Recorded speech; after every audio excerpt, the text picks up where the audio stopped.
सात जीवन में भी अम्बेडकर के बाल के बराबर नहीं हो पाएगा। वो हम सर का बाल के बारे में नहीं बात कर रहे, बाकी वो समझदार है, समझ लीजिए।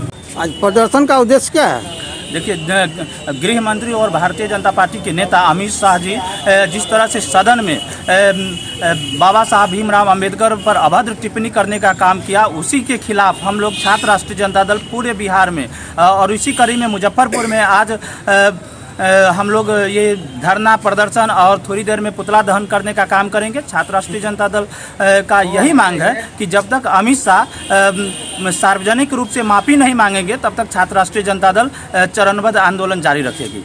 अच्छा, अमित शाह जी बोले कि अंबेडकर आप लोग कर रहे हैं, भगवान का नाम लीजिए इतना बार तो आपको 7 जन्मों तक स्वर्ग की प्राप्ति होगी। देखिए, किसी भगवान के नाम लेने के लिए स्वतंत्र है, सभी लोग स्वतंत्र हैं, लेकिन इस तरह से बाबा साहब भीमराव अंबेडकर को अंबेडकर कहने का ये जो साहस किया है, उसी के खिलाफ छात्र राष्ट्रीय जनता दल आंदोलन कर रही है।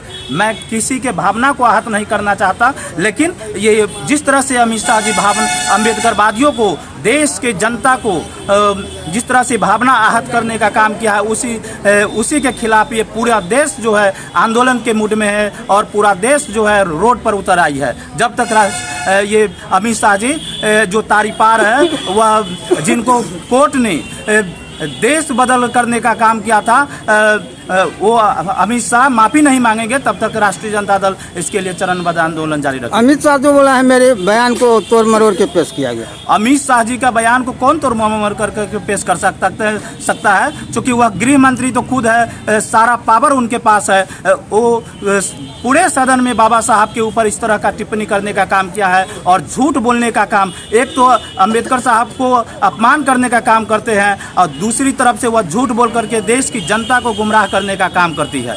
अमित शाह बोले कि भाजपा के समय में जितना अंबेडकर जी का प्रतिमा लगा उतना कांग्रेस के समय में नहीं लगा था। वो तो देश की जनता देख रही है कि किनके समय में अंबेडकर जी का प्रतिमा ज़्यादा लगा और कम लगा, और कौन पूरे सदन में अंबेडकर जी को ये अपमान करने का काम करती है। और बाबा साहब अंबेडकर ने जिस संविधान की रचना करने का काम किया और उस संविधान का खुलेआम कौन खत्म करने की बात करती है, वह सारा देश जान रही है। और लोकसभा में देश की जनता ने बताने का काम किया, लेकिन भाजपा ने चोरी छुपी से किस तरह से प्रशासन को डरा धमका करके रिजल्ट को वह बदलने का काम किया, वह देश की जनता जान रही है। अच्छा, इस मुद्दे पर मांझी और जो कहते हैं कि हम दलितों के हितैषी हैं, मांझी और ये चिराग पासवान गौन है, इस पर क्या कहें? देखिए, मांझी जी दलित नेता हो सकते हैं, दलितों के नेता नहीं हो सकते हैं, इसीलिए ये लोग चुप है। ये लोग दलित नेता होकर के सिर्फ और सिर्फ चुनाव जीत करके मलाई चाटने का काम करते हैं, लेकिन दलितों के लिए राष्ट्रीय जनता दल के अलावा, इंडिया गठबंधन के अलावा कोई आवाज़ नहीं उठाने वाली है और नहीं उठाती है। परिचय?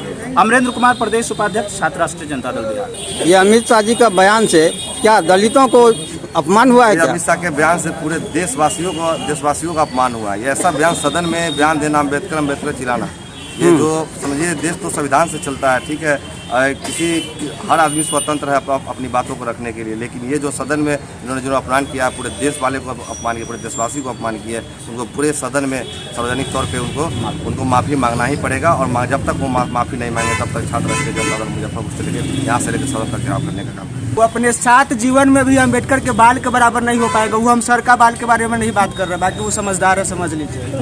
अमित शाह के बयान से क्या दलितों का अपमान हुआ है क्या? सर, ये तो जग जाहिर है कि दलितों की अपमान एक बार नहीं, वो लोग तो बार बार दलितों का अपमान कर रहे हैं, ये सारी दुनिया देख रही है।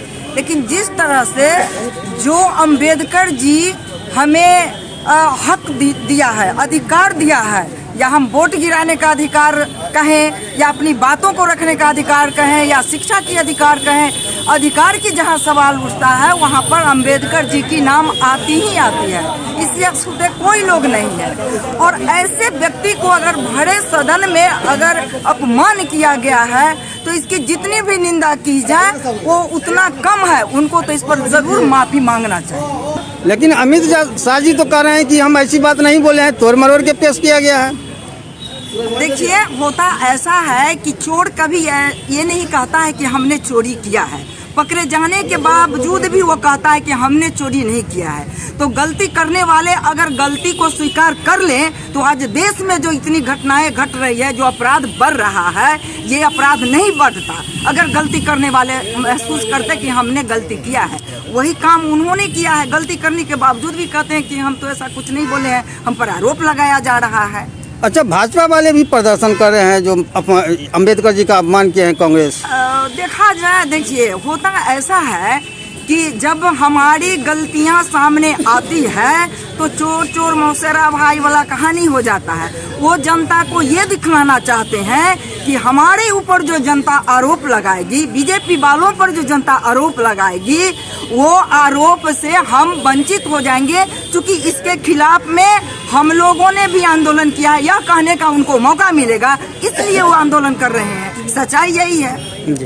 परिचय मैम जी, मेरा नाम हुआ नमिता सिंह, मैं अखिल भारतीय जनवादी महिला समिति की राज्य अध्यक्ष हूँ। अमित शाह जी बोल रहे हैं कि अंबेडकर अंबेडकर कर रहे हैं, अच्छा है कि राम राम न कीजिए, भगवान का नाम लीजिए, शाश्वत तक प्राप्ति हो जाएगी। क्या अंबेडकर जी का नाम लीजिएगा कि भगवान जी का नाम लीजिएगा? देखिए, समय के साथ दोनों भगवान की भी ज़रूरत है, बाबा साहब की ज़रूरत है। देश चलाना हो और समाज चलाना हो तो बाबा साहब की आवश्यकता पड़ेगी।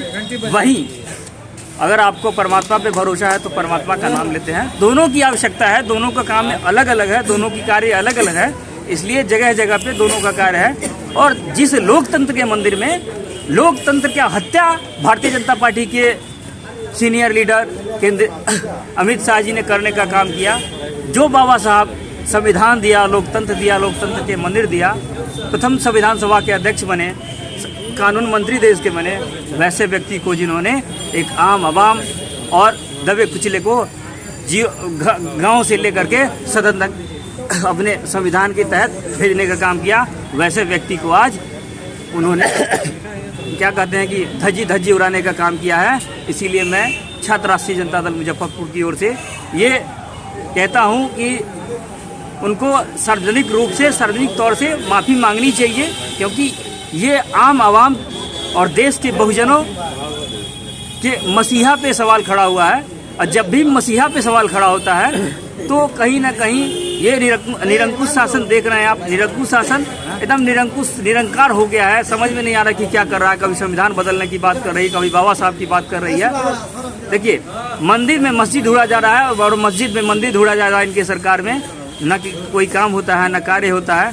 आज बाबा साहब की याद आ रही है, जब बाबा साहब की अमित शाह के द्वारा बार बार अंबेडकर अंबेडकर बोला गया सदन में, और इस तरह से बोला गया जैसे कि बाबा साहब इस देश के संविधान रचयिता नहीं, इस देश का कोई बड़ा आतंकवादी हो। अमित शाह मुर्दाबाद, मोदी तेरी तानाशाही नहीं चलेगी, नहीं चलेगी। मोदी तेरी तानाशाही नहीं चलेगी, नहीं चलेगी। जय जय जय जय जय भीम, जय भीम, जय जय जय जय जय भीम, जय भीम, जय जय जय जय जय भीम, जय भीम। बाबा साहेब अमर रहे, अमर रहे, अमर रहे। बाबा साहेब अमर रहे, अमर रहे, अमर रहे। मोदी तेरी तानाशाही नहीं चलेगी, नहीं चलेगी। मोदी तेरी तानाशाही नहीं चलेगी, नहीं चलेगी। अमित शाह मुर्दाबाद, मुर्दाबाद, मुर्दाबाद।